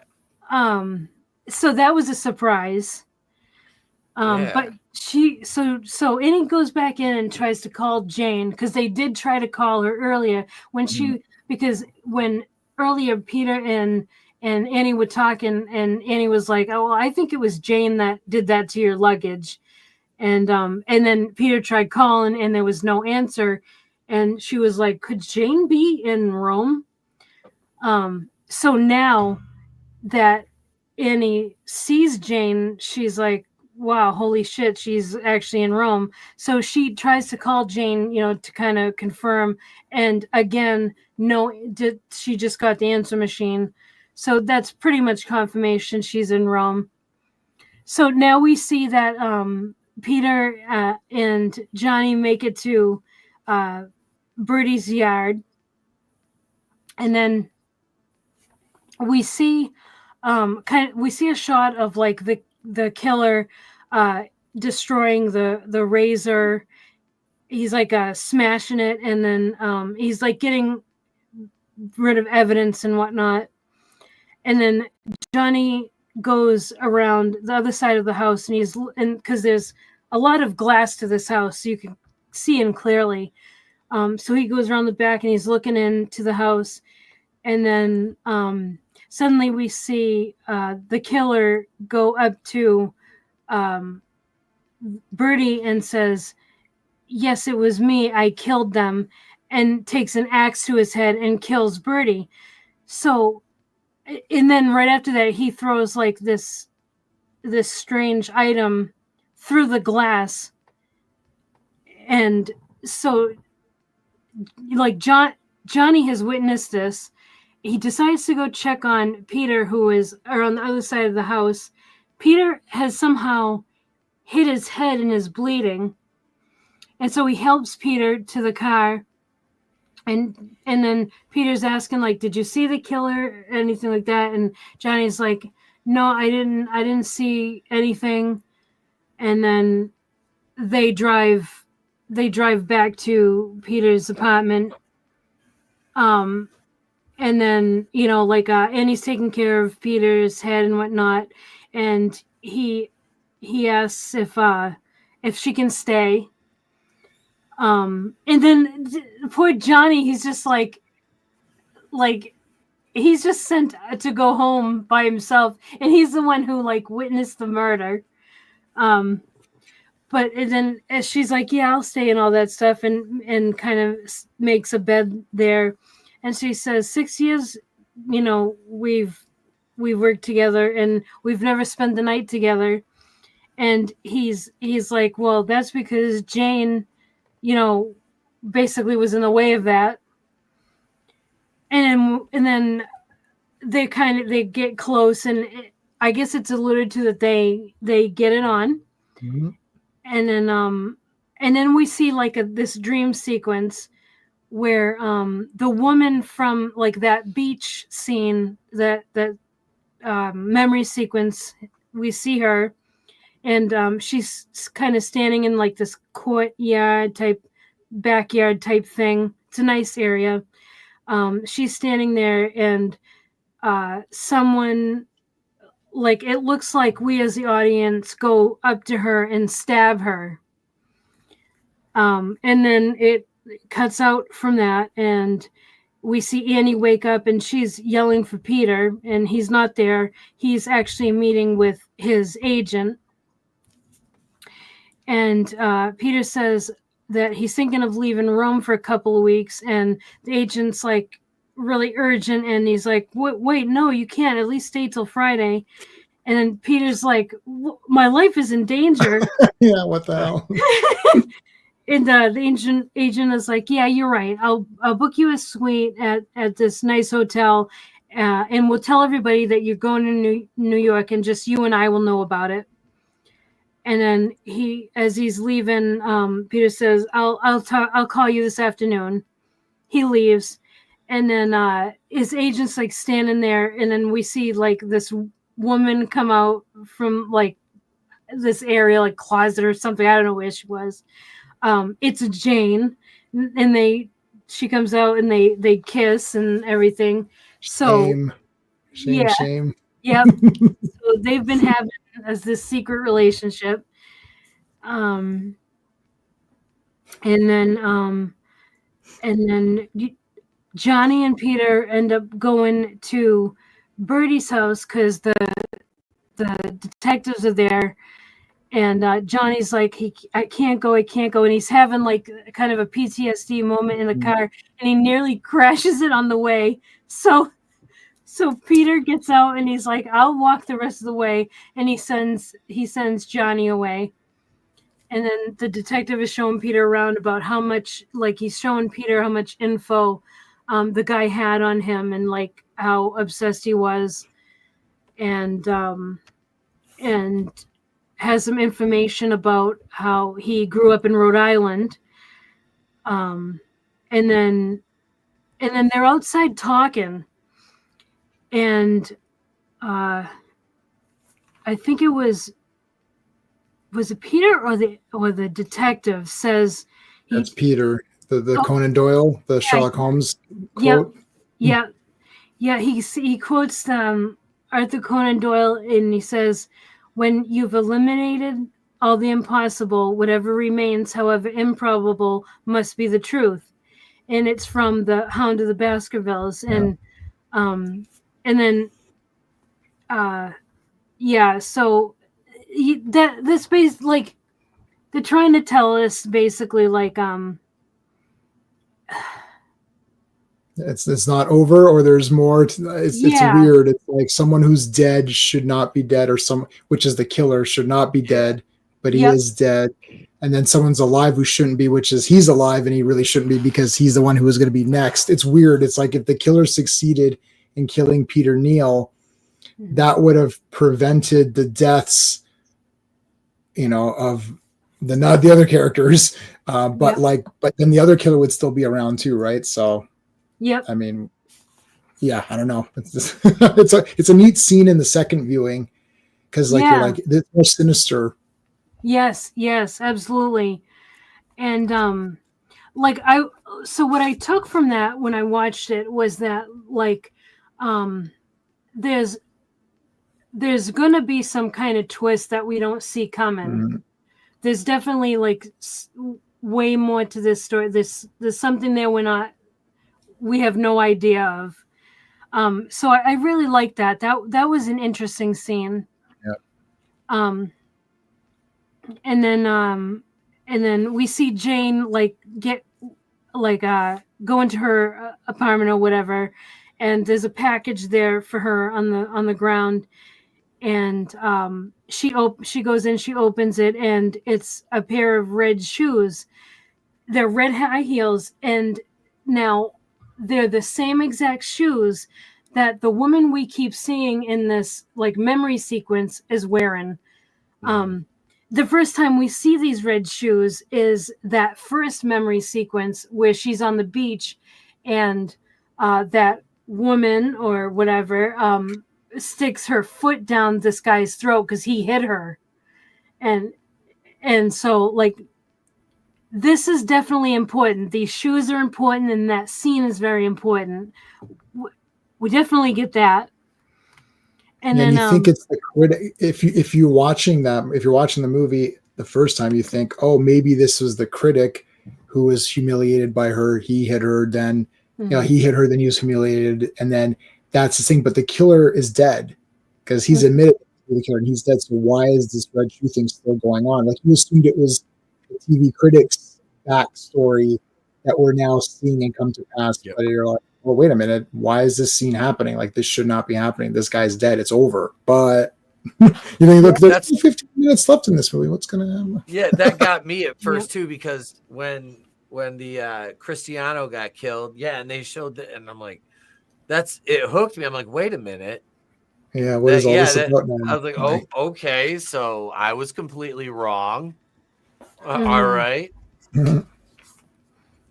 Yep. And then okay, so the next thing we see is Peter's agent. He's kind of he's just sitting in this city park. I don't really know what it was. It's like a square or something where a bunch of shops are. It's beautiful. And he's just looking around, kind of observing his environment and stuff. And then all of a sudden he gets stabbed. And it looks like he gets stabbed by the thing that was thrown out the window when Johnny was watching Birdie get killed. Remember that? The killer threw something out that glass? It could be that. Yeah, I can't tell. Yeah, it's hard to tell, but it kind of looked like it. But yeah. But the way it's done in the same manner as the red-shoed person was killed, right? The same shots, POV going forward in. That's not the way the other killer operates in the death scenes. So even the shooting of the death scenes is important to the clues of who's doing what, which is, I've never seen that in any like slasher movie. Like, does Jason kill in a different way depending on what's, you know what I mean? Like it's like, that's really, I thought that was so cool. It's like, oh my God, this is, because it's visually cueing you to the death of the red shoe person or whatever, girl, and you're like, oh, this is because he died in the same way, not the way that the other killer was doing the perverted people. Yep, absolutely. Yeah, so it kind of seems like there might be two killers. You know, it definitely there's a difference between the kills, and we know that actually because Birdie was killed with the axe, and it was his lair in his basement, and now he's gone. So we know that there's another one now, because with the agent getting killed, obviously it's someone else. And what's interesting is that as you know, he's dying, a woman who, well, it looks like a woman walking up towards him, and it looks like the dress that Jane's wearing. And she's wearing the red shoes, and she just walks over. We don't see her beyond like her knees. We just see her from the knees down. And she walks there, like stands for a minute, not even a minute, and then walks away. That was awesome. I liked that scene. Yeah, it has to be. We assume it's Jane. She was there for a rendezvous, perhaps, and she thinks that he sent her the red shoes to wear on their little date or whatever. She's like, "Oh, I'm wearing these sexy red shoes." It's like, "Oh, you're dead." It's like, "Okay, I'm out of here." Yep. That was awesome. And then we see Johnny goes back to Birdie's house, and as he pulls up in his car, he leaves the keys in the ignition, and he gets out of the car, and he's like heading to the house. We see the gloved hand take the keys out of the ignition, and then so he's like, if Cristiano is the murderer, well, he's like, Cristiano was the murderer, but if that's true, then who killed him? So so we're getting this like two killers. We're getting set up for that. So he ends up going back to his car, and he's looking around. He's like looking in his pockets for his keys and whatnot. Can't find them. All of a sudden, we see him get strangled from the back seat. That was the one that got me. I was like, Johnny, no. I was like, him and that girl Maria. I'm like, because like they left together at one point, and I'm like, oh, and then she died, and then he died. I'm like, oh, poor kids. Like that one got me. I was like, those two poor kids. Yep. Not Johnny. Okay, so Stay golden, Pony Boy. And then so back at Jane's house, she calls Peter, but Annie answers, and Jane said, you know, I did something so, and she's like, it's like there are two people in me. And she's like, sometimes the other one takes over. And Annie says, okay, I'll be right over. Because obviously Peter wasn't there. And when that scene happened, I was thinking, do we have a bit of a Jekyll and Hyde type thing going on? Yeah. I was like, because that would be really cool. Because so in the courtyard where the agent was stabbed, the way that the woman in the dress and the red shoes walked over seemed like a different stride than Jane's normal stride. So I was thinking to myself, is this maybe multiple personalities? And so my gears were like really turning. I was like, what's going on? I was loving it. Jane's weird anyways, though, so anything's a possibility. But she went mad. I'm positive she cut up his clothes. Yeah. Right? So she's crazy anyways. Yeah, she was absolutely. in the airport. She was definitely there. Yep. in the airport, and Yep. his bag switch. Yeah, Yep. that's shit. Took it, smashed his bag, and then it got put back while he was distracted. Lurch writes, there was once a woman who wanted to prolong her life, so she read that gunpowder could help her live longer, so she sprinkled gunpowder on her food every day and lived to the ripe old age of 103. She left behind 13 kids, 26 grandkids, and a 40-foot hole where the mausoleum once stood. Is that a joke or is that a true story? Like, I can't tell. I guess the gas in the body ignited the. kind of. So we see Jane waiting at her house. She's got like her gun there, and where she's sitting at her table, there's a huge window, and she's just kind of sitting with her gun pointed. Yeah, and then like she hears the noise, and then another window opens, and then all of a sudden, the killer busts the window with an axe and chops Jane's hand right off with her hand holding the gun, and it's just a clean cut, right, like severed. The blood splatter on that, like if she, like the way it sprayed out and literally, I heard you paint houses. She would have been dead in like 10 seconds. Like, holy shit, it was like the fire hose. Fire hose, yeah. Yep. And the way oh my god, that was awesome the way it sprayed on the wall. I loved that. That looked awesome. It really did. Badass. And then he's like, well, I shouldn't say he, I keep doing that. The killer like takes another swing at her, and does he get her between the tits? Or is it in between the shoulder? I can't tell. I think it's the back, but I'm not. He hit. Okay, hang on. Let me pull it. Do you have it? Hang on. I have empirical evidence here. Well, so this is the person he hates the most, right? And he identifies her with the red shoes. So he sent her the red shoe. Yeah, I think is it the back? Let's see. Right shoulder blade. Yeah. Yes. And look at that blood. That looks awesome. Oh, it does. Hang on. Do we want to? I don't know. Would YouTube hit me for the spray? I think they'll hit me for the spray. I don't know. Better. You don't want. Yeah. I'm not gonna do it. If we were on just Twitter, I'd do it, but not on YouTube. But yeah, that spray was freaking just. Yeah, it's beautiful. It is. It's actually very artistic.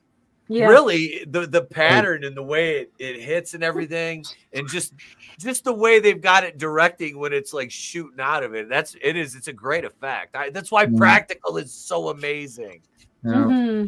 Yep, 100%. And so he finishes the job, and then we see another like vision. And we see that woman in the white dress with the red shoes.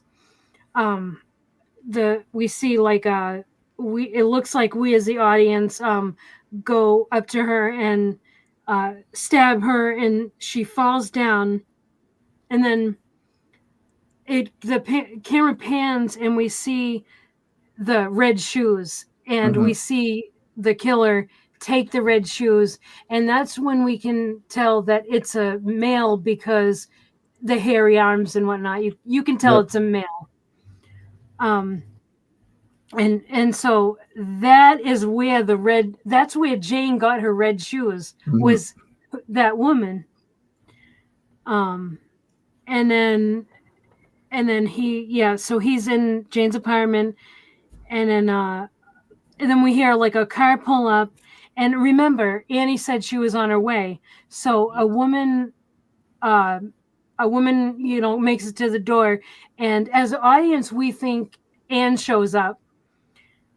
And she goes in the apartment, and he takes the axe to her head. It kills her.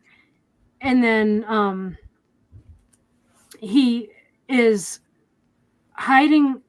He's like he hides behind the door, and then that's when we see Annie actually gets there, and then wait. Well, we see it's Peter, and he's almost like Yes. he's a bit Yes. distraught too because He's- it's like he snapped almost. Yep. He's like in That's shock right. That's right.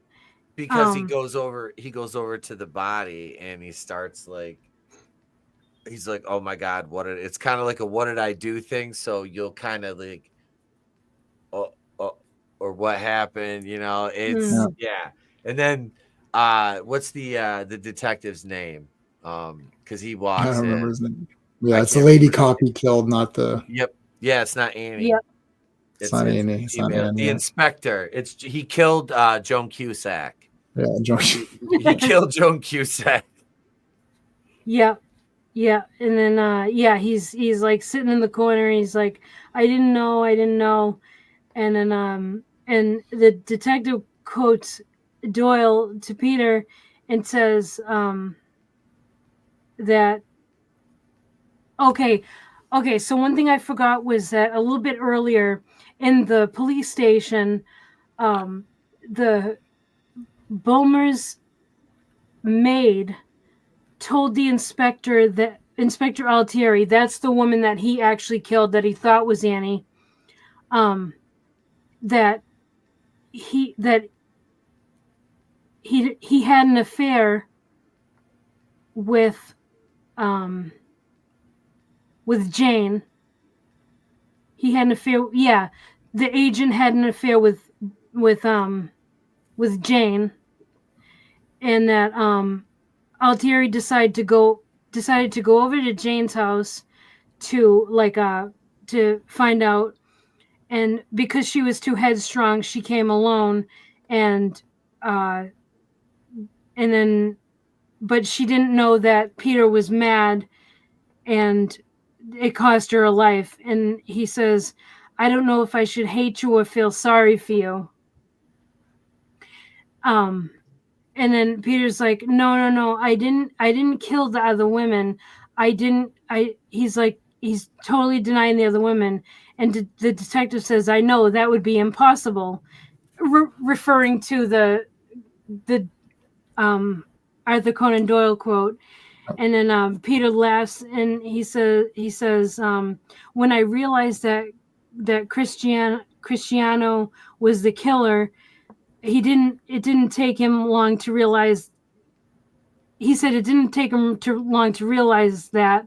And then he's laughing during this, and he says the rest. Detective's name. He says the rest, Mr. Germani. That's the detective's name. It's Germani. He's like, was like writing a book, and then he says a book, and he's like, he's absolutely off his rocker. Yeah. And then the detective he's like, it's perfect revenge.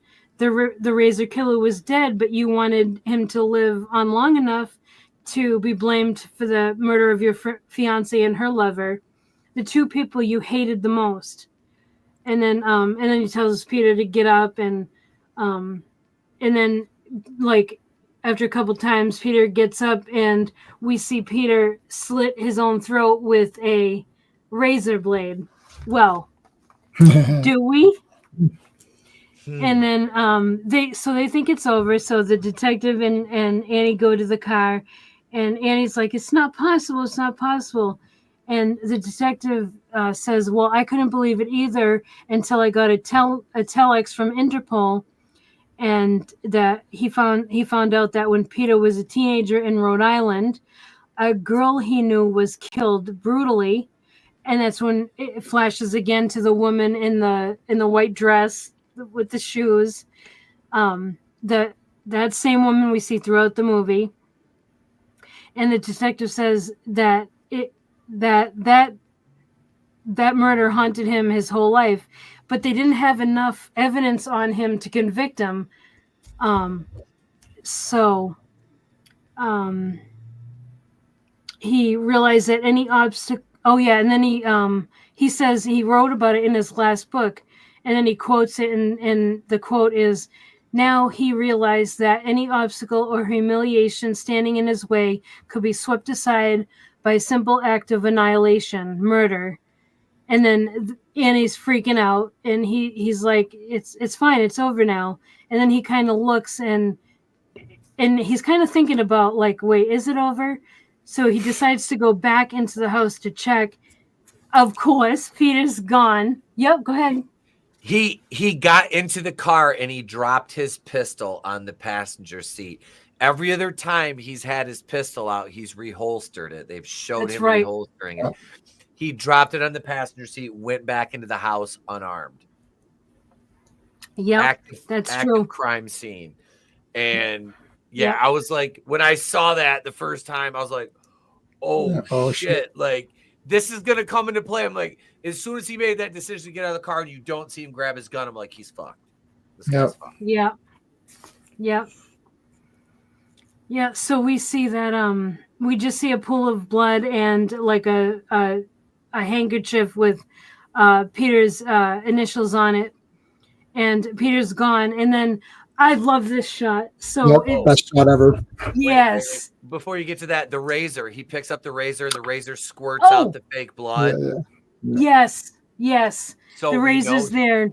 Yeah. And the detective fucking, he's like, damn it, he knows he's been had.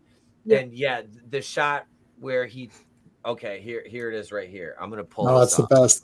Yes. This is fucking amazing. Whoops, hang on. He because just the way this is shot is freaking just fantastic. Here we go. All right. So right here, he's got, you see his ear here and you see his ear here. And I'm going to play this for a second. See the movement? Yep. There he looks down. Okay, there's the and uh-oh.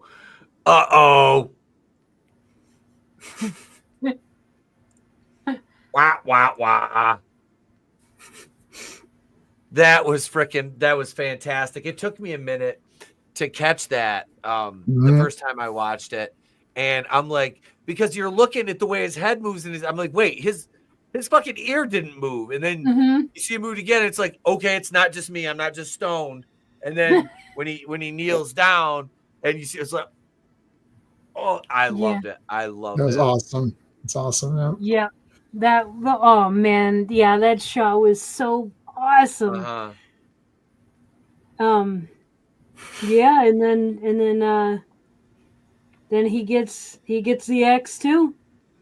And then, and decides to come in to check, and Peter's waiting for her with an axe, and I love how he's standing. He's like crouched with the axe. Yeah, he's just waiting. It's like full on like combat stance. It's like he's waiting for like the White Walkers at the battle of up in what is that shit I don't remember the name of the place. Up in the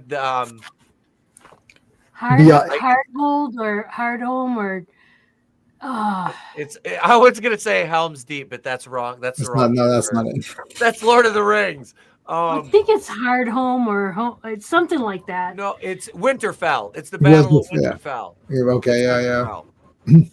Yep. After they breach the wall. But yeah, he had that full on combat stance. But he looked like he could be a little minifigure. You know what I mean? Like the kind you paint. Yeah. Let me go out to my box, my D&D figures, and see if I've got one. Yes. And so that was hilarious. And because when she actually she opens the door, which causes like this really ugly sculpture to kind of tip over, and one of the pieces of the sculpture impales Peter against the wall, and her reaction, like, so he's like, oh my god, and her reaction is also awesome too, like her scream. Yeah, it's awesome, very awesome. And and then that was it. He can't take it out because his blood, there's so much blood on his hands that he can't even remove it. And it's like that sheer, it's like a sheer spike. Think of like T-1000, like, you know, it's like, and then he can't take it out and he just dies and she just screams and then it's like end. Yep. It's like credits. He got shanked by a big ass aluminum funnel. Like, yeah. That right there is why you don't have sheet metal statues in your house. Like that ugly ass contemporary modern art like that. Like, oh, can Jesus. be deadly. Yeah, see, like it's like, oh, it's so beautiful until it impales you to a wall like you got stabbed by Michael fucking Myers. Like, Jesus. But I thought the Annie girl, like I was looking at her, I'm like, man, is that Laura Dern? Like she looks like Laura Dern. So we had Laura Dern and yeah, I mean, like we had this was good. This was good. I didn't see Laura Dern and Joan Cusack in the same Dario Argento movie. Ain't this something? But no, I didn't suspect, like they had a couple fake out deaths for Annie too, like almost like where she went out to her car and the way it was shot from the back seat and you know when she was in the parking lot and the guy starts laughing, it's like, man, this is very foreboding. I'm like, and then she went back up to the apartment to call and she left her car unlocked. I'm like, she didn't lock her car when she left. I'm like, that might come back, you know. I'm like, in my head, I'm just all these tropes, you know. I'm like, is this gonna come back into play? But this movie was fantastic. This was awesome. I absolutely loved it. Yeah, there was no downtime. No, like Trina said earlier, there was no wasted scenes. Yeah, this was absolutely fucking fantastic. Yeah, this is the first one I always show anybody. And then I usually like my buddy was like the second person I ever showed this to was over maybe a few months ago, and we watched this and Bird with the Crystal Plumage, which is Dario's first Giallo, and I showed him the two just to show the first one he did, and then after he's done a bunch of movies. Tenebrae is the seasoned Dario Argento. Bird is like the beginnings of him. So it's all these things in Tenebrae are in Bird, but like it's just like hasn't been pushed. Like the music's kind of neat, but it hasn't been pushed to the furthest. The gore is like, yeah, it's okay, but it hasn't been pushed. The mystery though is awesome for me in that one. But this one, Tenebrae is like the final stage. Like he's level. If you're using D&D, he's now level 20. You know, on Tenebrae. But I love Bird with the Crystal Plumage. That's kind of my favorite, just because I don't know. I like the mystery of it, but this is like the sort of the everything you want in one movie. It's every Giallo thing in one movie, and then this is the perfect one. People argued with me a bit on the Facebook group about what I should show people first. Like, there's Deep Red and there's Cat of Nine Tails. And I was like, I kind of like Tenebrae, and John Saxon's in it, so I feel that people can. It's a gateway. Oh, I know that character. I know him, right? So yeah. I like Inferno. Inferno's awesome, man. Inferno's so awesome. I'm looking forward to more of these. Yeah, I really, there's nothing to dislike. Honestly, I don't, I don't say this very often, but this is as close to a perfect movie. Like really, we'll go ahead and we'll rank it now. Jay, man, I'll let you start, brother. It's obviously 10 out of 10. I love it. Like, I love everything about it. I mean, I don't even know what to say. Like, yeah. Like what would you remove? What would you add? Like, I can't remove anything. Nothing. Like, what can I add? I can't, say, well, make it even more gorier, but it was already gory. Like, it's just, I don't know. Like, yeah, I can't add anything. The mystery was awesome. You're guessing though. You're still guessing. Mm-hmm. Even when he's dead, you're like, wait, is he dead? You're like, oh, no, he's not dead. He's not dead. Oh. Trina, are you about the same on this one? Oh yeah, absolutely. I have nothing to add that hasn't been said. This is a perfect score for me as well. I can't in all good conscience not give this one a perfect score, because from the opening credits, it had me through to the end. Yeah, I told my wife, I said, I don't know if you'll like this one, but I want to show it to you anyway. She might, because it's not straight out gore. It's more of, like you said, there's the thriller aspect and everything makes sense. And yeah, I'm going to show her this one just to see if if she's into this. So You- I loved it, man. I loved it. awesome. Yeah, you could do the close your eyes theory, which is if you close your eyes during the gore parts and then open them again, you still got a great movie. Whereas if you close your eyes for the gore in, let's say, Terrifier 2, you're not watching a movie because you're just going to be like this the entire film, and then there's no real story to back it up. Even though I love Terrifier 2. Thank you for admitting that. Well, I can admit the faults in a movie and still like it. I'm not a crazy content creator who doesn't understand that movies have faults, but I can still enjoy them. I love Terrifier. I'm just messing with you. I'm just messing. Yeah, no, but yeah, it's not Tenebrae, obviously. No. Trina, I never said Terrifier had a great story. I just said I like the gore now. No, I know. No, that movie, like, there's no, like, the first one has like no story. Well, there's a little bit with the. That's a thread we don't need to pull right now because I was gonna say that's just like read another stream of that. Yeah. Yeah, that goes down a whole nother rabbit hole. But J-Man, thank you, dude, for hanging out. I know it's later for you. But thank you, man. That's cool. Appreciate it, bro. Appreciate it. Tell the people where they can find you, brother. At JMan77, that's my YouTube channel. I don't really do horror, so whenever Etep has me on, I love coming on to talk horror because I'm a big time horror movie guy. Mostly I do comics, and I'm doing old TV shows now. So I did The Prisoner, I did Star Trek. I'm going to be doing The Persuaders. I'm going to be doing like Space 1999. Yeah, so it's just mostly comics and movie and geek stuff. That's it. Well, thank you, man. Appreciate you being here as always, dude. Trina, you got anything else coming up this week? Yeah. Well, you guys all know my channel at Real Horror. Tomorrow actually I'm going to be starting a new series with Draven. We're covering the Saw franchise. We're definitely covering the first movie. If we have time, we'll get into the second movie. But yeah, we'll be doing that like every other Wednesday at 7 p.m. Eastern. So yeah, looking forward to that. And then we have Collectible Past on Tommy and the Guinea Pig Collective's channel Thursday at 8:30 p.m. Eastern. And yeah, that's about it. It was a blast covering this movie with you guys, and great to have you again, J-Man. And yeah, thank you all for tuning in to watch us, and anybody watching on the replay, thank you as well. We appreciate it. And yeah, other than that, hope everybody has a great week. You can catch us here if you're a channel member tomorrow night at let's see. Well, actually, no, we're doing Ready to Rumble tomorrow night around 8:30. That's right, because I can't go to wrestling training tomorrow because I have some teeth worked on, just some fillings replaced, some old fillings I'm getting replaced finally.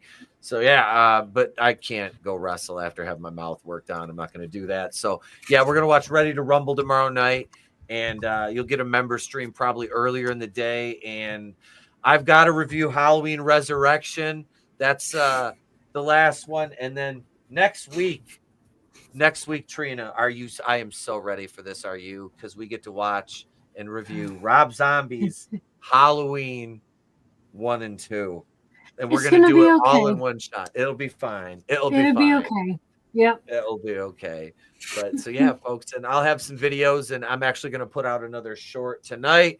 You guys have been liking my cats. So you guys, no, I'm not going to make that joke. But thank you, everybody, for being here.